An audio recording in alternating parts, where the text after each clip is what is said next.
নিচৰণ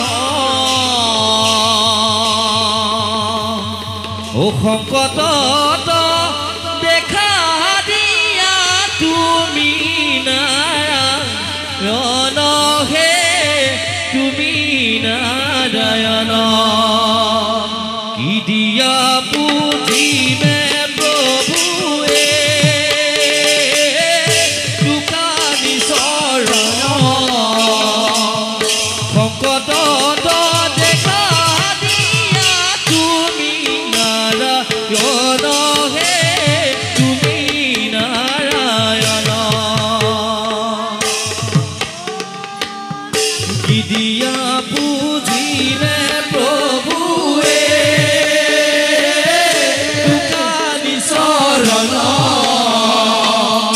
সংকটত দেখা